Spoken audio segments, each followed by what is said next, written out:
नाश जी भले ही सब कुछ भूल चुके हैं, पर उन्हें अभी भी मेरे प्यार का एहसास है। यहाँ तक कि मेरा नाम भी याद है। और रोली, चाहे तुम कितनी भी कोशिश क्यों ना कर लो, मैं नहाश जी को सब याद दिलवा कर रहूंगी और तुम्हारा पर्दाफाश करके रहूंगी। नहा जी, मैं पहले तैयार हो जाती हूँ, उसके बाद नारियल पानी पीऊंगी।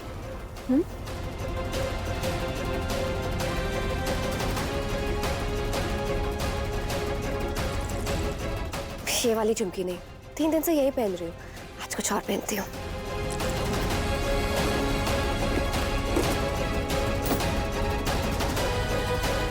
अगर रोली ने वो झुमका नहीं पहना तो मेरा पूरा प्लान फेल हो जाएगा। खाटू जी, मैं क्या करूं? मेरी मदद कीजिए।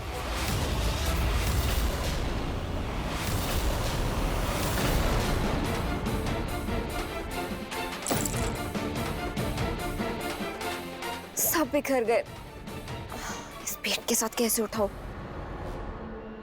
यही पहन लेती हूँ, नौकरानी से कहकर बाद में उठवा लूंगी।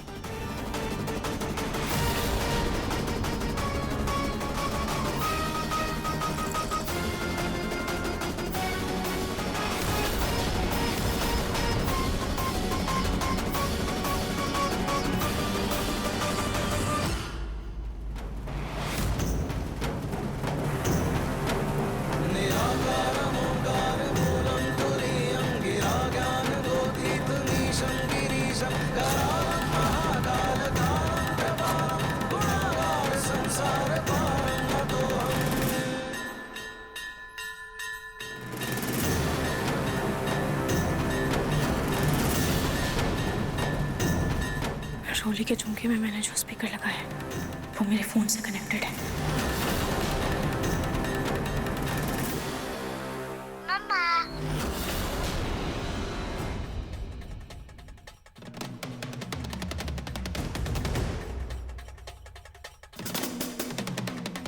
ये कैसी आवाज है?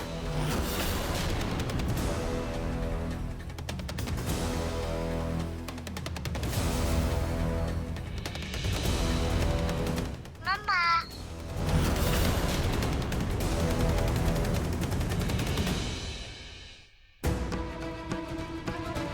हाँ जी, आपको कोई आवाज सुनाई दे रही है? आवाज? हाँ, आरती की आवाज आ रही है ना? नहीं, ये नहीं, कोई और आवाज सुनाई दे रही है। और क्या?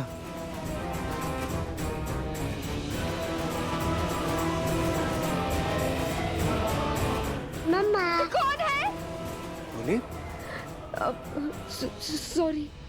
रोली, ये क्या बेहुदा मजाक है? अरे, आरती के पीछे से चिल्लाता कौन है? रुक नहीं सकती थी आरती खत्म होने तक? सॉरी दादी, मुझे कुछ अजीब सा हो रहा है। अजीब सा? तुम ठीक तो हो ना? हाँ मम्मी जी, मैं ठीक हूँ, पर मुझे बार बार मम्मा मम्मा सुनाई दे रहा है। मम्मा मम्मा? क्या हुआ रोली? रोली, बेटा तू माँ बनने वाली है ना, इसलिए ये अलग और खास तरीके का एहसास हो रहा है तुझे।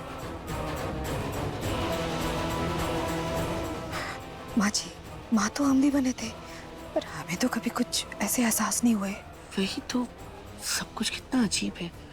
इसका पेट अचानक दिखने लग गया और अब इसे अचानक आवाजें सुनाई दे रही है। वही तो कुछ समझ में नहीं आ रहा है। नहीं मम्मी, बात कुछ और है। मुझे आवाज कैसे आ सकती जबकि बच्चा...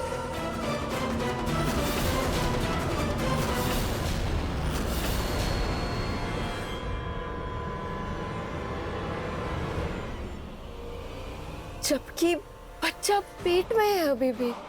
रोली, जब माँ को बच्चे से ज्यादा लगाव हो जाता है ना, तो ऐसे ही माँ को अलग अलग एहसास होते हैं और इस तरीके के और बहुत खास एहसास होंगे तुझे। हाँ, ये भी हो सकता है। और कल तुम ठीक से सोई भी नहीं, शायद इस वजह से तुम्हें भ्रम हो रहा हो। हाँ हाँ, ये हो सकता है। नींद की कमी से ही कान बज रहे हैं मेरे, क्योंकि बिना प्रेग्नेंट हुए बच्चे का एहसास कैसे हो सकता है?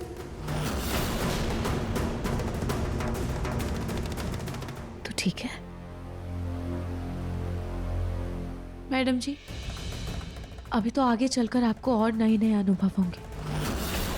हाँ, अभी तो आपको खट्टा खाने का भी मन करेगा। मेरी एक फ्रेंड थी, उसे तो मिट्टी खाने तक का मन करता था। हाँ, हमने भी सुना है, जैसे जैसे बच्चा बड़ा होता है, माँ को और भी ऐसे बहुत सारे एहसास होते हैं जो उसने कभी महसूस ना किया। तुम चुप रहो। तुम माँ बनी हो कभी जो मुझे ज्ञान दे रही हो?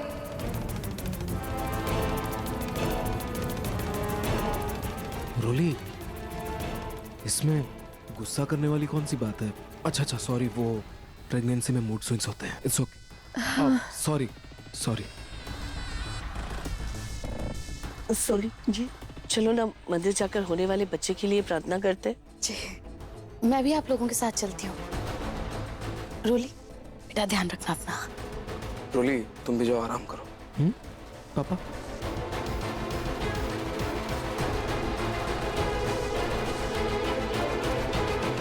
मैं प्रेग्नेंट हुई नहीं तो मुझे ये आवाज कैसे आ सकती है? हे भगवान, ये मेरे साथ क्या हो रहा है?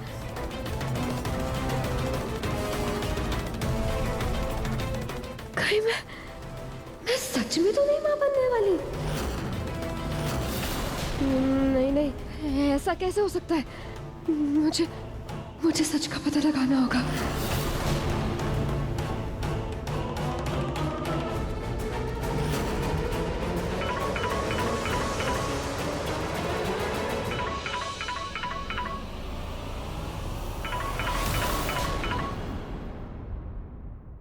छोड़ो मुझे, छोड़ो। अरे कहाँ लेकर के जा रहे हो? मुझे तुम्हारी मैडम से मिलना है। क्या नाम है? लीजा। डायन। छोड़ो मुझे, छोड़ो। मैं यहाँ हूँ ओल्डी आंटी।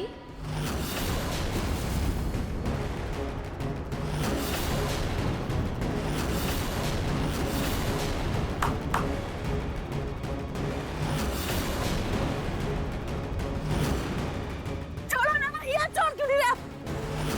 लीजा, बहुत हो गई तुम्हारी दादागिरी। मैं बोल रही छोड़ो, हमें खोलो। हाँ, और पिंकू जी का है ये सब क्या है? हाँ, ये सजावट, ये मंडप। लीजा, तुम कितनी भी कोशिश कर लो, तुम कितने सपने देख लो पिंकू जी से शादी करने के लिए, लेकिन पिंकू जी तुमसे कभी शादी नहीं करेगी। तुम्हारे सारे सपने चूर चूर हो जाएंगे। तुम्हें समझ आ रहे? पिंकू जी सिर्फ और सिर्फ मेरे, पिंकू जी की पत्नी हूँ मैं। पिंकू जी सिर्फ और सिर्फ मुझसे प्यार करते हैं। तुम पिंकू जी को कभी नहीं पा सकती हो। छोड़ो हमें, खोलो, छोड़ो हमें। ओह माय पुअर पलक। चलो तुम्हारी ये गलतफहमी भी दूर कर देती हूँ। कहाँ लेके जा रहे हो मुझे? छोड़ो, मैं कहता छोड़ो मुझे।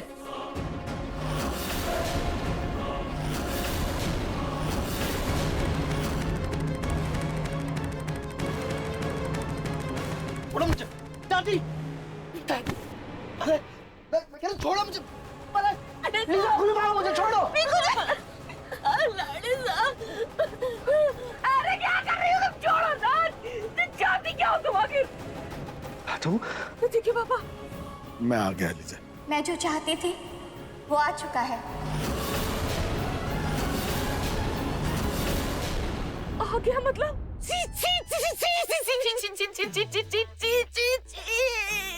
लीजा, तुम कितनी घटिया हो सकती हो? पहले तो मेरे लाडे साहब पर डोरे डाल रही थी। वाह, दाल तुम्हारी गली नहीं डूब रही थी।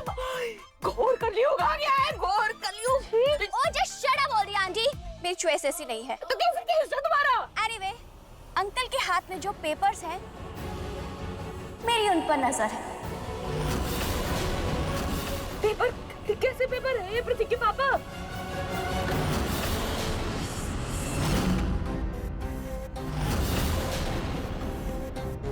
इसमें तो एक ही लाइन है, मतलब मैं प्रेग्नेंट नहीं हूँ। पर फिर मुझे बार बार ऐसा क्यों लग रहा है जैसे कोई पेट में लात मार रहा हो, या ये मम्मा मम्मा बार बार क्यों सुनाई दे रहा है? आखिर चक्कर क्या है? रोली,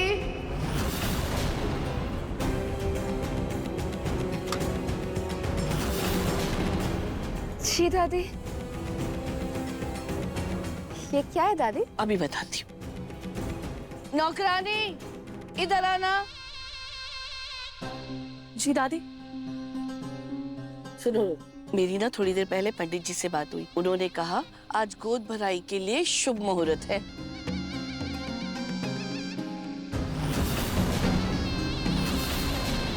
तो ये तुम्हारे लिए है, ये लो, और शाम को ये सब पहन के तैयार हो जाना। और तुम गोद भराई की रस्म की सारी साज सजावट की तैयारी तुम्हें करनी है, तो ध्यान रहे कोई गड़बड़ नहीं होनी चाहिए। वाह दादी, ये साड़ी तो बहुत ही सुंदर है। इसे पहनकर मैं आज एकदम दुल्हन की जैसी तैयार होंगी। थैंक यू सो मच दादी। अच्छा ठीक है, चलो अब तुम ये पहनकर शाम को तैयार होके नीचे आ जाना। अब तुम आराम करो। वैसे माँ बनने का सुख दुनिया के हर सुख से अलग है।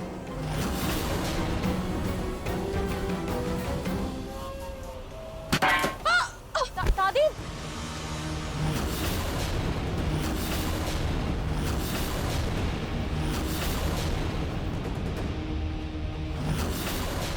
अब मैं साफ कर देती हूँ। एक मिनट,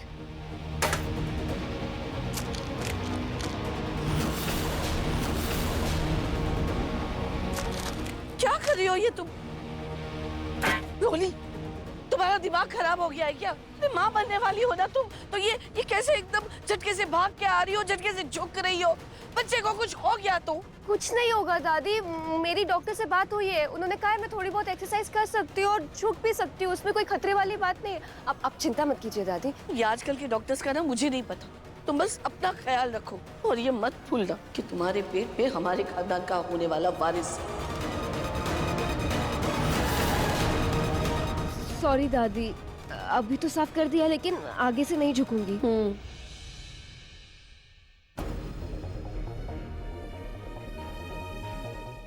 कुछ तो था कचरे में जो ये रोली छुपा रही थी। हो ना हो इसकी नकली प्रेगनेंसी से जुड़ा कोई सबूत है, देखना होगा क्या था।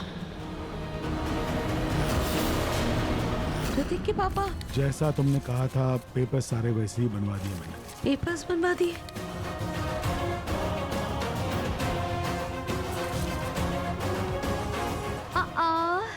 अंकल, यू नो व्हाट, पूरे घर में आप ही सबसे ज्यादा समझदार हैं। एनीवे, अब जल्दी से इन पे साइन ले लीजिए, ओके? जल्दी जल्दी।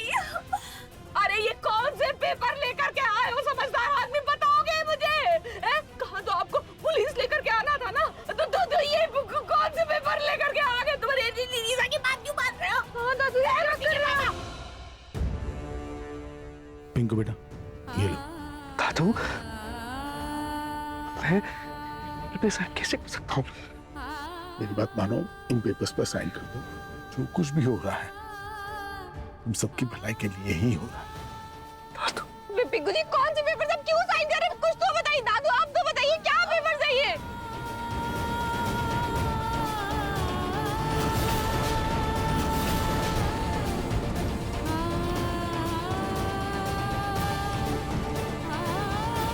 लो बेटा, तुम भी इस पेपर्स पे साइन कर दो।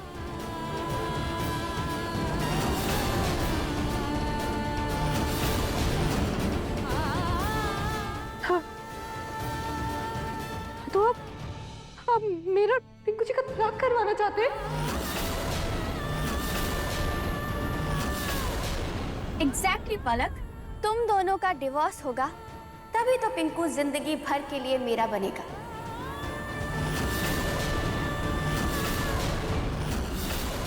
क्या सच में डॉक्टर, नाहर जी की याददाश्त वापस आने का इलाज मिल गया है? तो अब वाकई में नाहर जी की याददाश्त फिर से लौट आएगी? हाँ रूही जी, ये जर्मनी का एक इंजेक्शन है जो मुझे इंडिया में मिला है। अगर आप कहें तो मैं आपके पास भिजवा देता हूँ, लेकिन ये काफी महंगा है। डॉक्टर, नाहर जी को ठीक करने के लिए हर कीमत चुकाने को तैयार हूँ। फिलहाल मुझे नाहर जी से ज्यादा और कुछ भी जरूरी नहीं है। ठीक है, तो मैं आपके पास भिजवा देता हूँ, लेकिन एक प्रॉब्लम है। प्रॉब्लम? क्या प्रॉब्लम डॉक्टर? हाँ रूही जी, इसके साथ एक साइड इफेक्ट है। वैसे 90% पेशेंट का इसके साथ बहुत पॉजिटिव रिजल्ट रहा है। बस 10% चांस है कि पेशेंट हमेशा के लिए कोमा में चला जाए। क्या? कोमा में?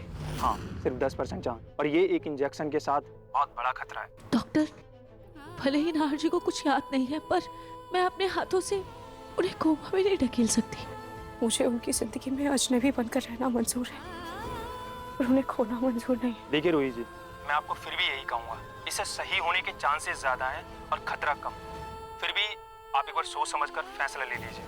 मैं आपको सोचने का टाइम देता हूँ, ठीक है? इसके बारे में फिर हम दोबारा बात करते हैं। खतरा कम हो या ज्यादा, खतरा तो है ना, और मैं किसी भी कीमत पर नहाशी की जान को खतरे में नहीं डाल सकती। भैया 1 मिनट यहाँ आइए। इस झूले पर भी ना और अच्छे से थोड़ा बलून्स लगा दीजिएगा, और थोड़ा और भर दीजिए बलून्स, ताकि ये और सुंदर दिखे। और आप यहाँ आइए। इस फोटो बूथ पर भी अच्छे से साइड साइड से बलून्स लगा कर ना इसको बिल्कुल खूबसूरत बना दीजिए।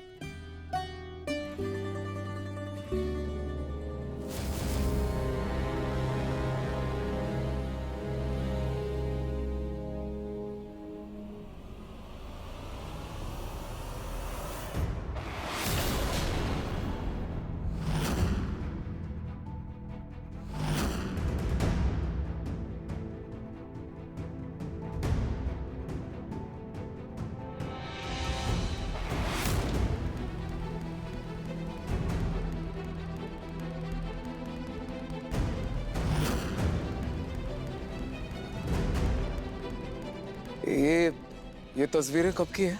ये जन्माष्टमी की तस्वीर है। ओह, एक सेकेंड,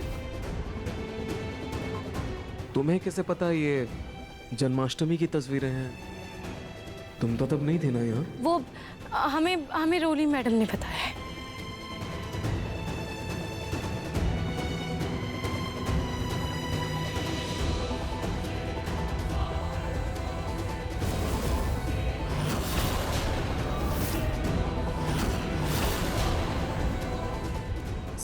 समझ के क्या हुआ? अब चलिए हम आपको वहां बैठाते हैं। मैं ठीक हूँ। यहाँ बैठ जाइए, मैं आपके लिए पानी लेकर आती हूँ।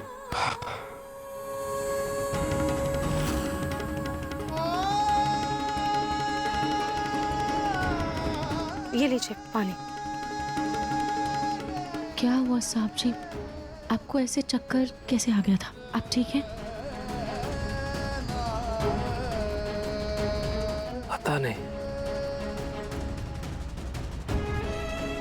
पता नहीं क्यों जब भी इन तस्वीरों को देखता हूं ना, दिल में एक अजीब सी बेचैनी उठती है। देखो ना, कहने के लिए मेरे पास मेरा पूरा घर है, मेरा अपना परिवार है, लेकिन हर चेहरा अनजाना सा लगता है। इस घर का हर कोना एक अलग कहानी सा लगता है। पता है, ऐसा लगता है जैसे ये जो पल है जिसमें मैं जी रहा हूं, वो मेरा होकर भी मेरा नहीं है, बस जी रहा हूं। ऐसा लग रहा है जैसे कोई सपना है, जिसे मैं जितना समझने की कोशिश करता हूं, उसमें उतना ही उलझ जाता हूं। एक लम्हा तक मुझे याद नहीं है। अपने परिवार वालों के साथ, अपनों के साथ एक लम्हा तक मुझे याद नहीं है। ये लोग मुझे नाहर बुलाते हैं। कभी कभी तो लगता है ये नाहर नाम भी मुझे अपना सा नहीं लगता, बेगाना सा लगता है, जैसे किसी और का चेहरा पहन रखा हूं। मैं जी रहा हूं, सांस ले रहा हूं, लेकिन ये जैसे ये जिंदगी एक आदत बन के रह गई है। प्यार क्या होता है, गम क्या होता है, अपनापन क्या होता है, सब कुछ खो चुका है। सब एक धुंध में खो रखा है। कुछ पता नहीं मुझे।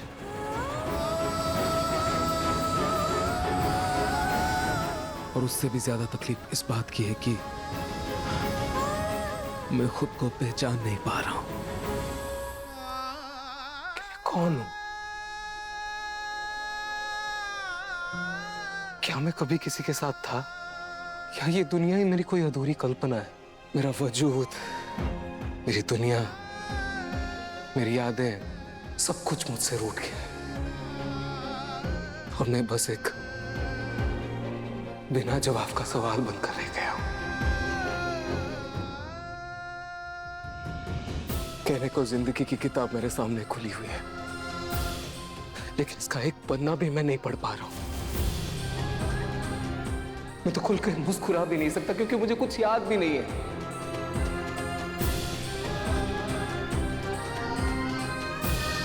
ये सब लोग बोलते हैं कि मेरे अपने हैं, लेकिन कल को कोई पराया भी आकर मुझे बोल दे कि मैं आपका अपना हूं तो मैं मान लूंगा, क्योंकि मुझे अपने पराये का एहसास ही नहीं है। वो तो छोड़ो, सबसे बड़ी बात मेरा बच्चा, मेरी पत्नी रोली, जिनके साथ मेरा सबसे करीबी रिश्ता है, के साथ ही मुझे अपनापन महसूस नहीं होता है, पराया सा एहसास होता है। ऐसे जीने से अच्छा तो मैं मर ही जाऊंगा।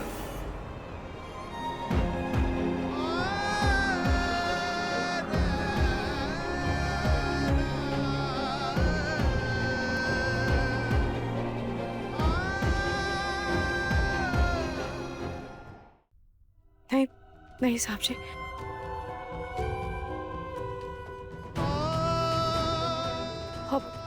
वो गलती से हाथ पड़ गया, माफ कर दीजिएगा।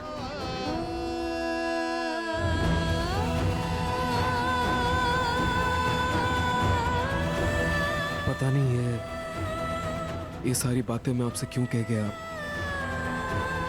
I'm sorry.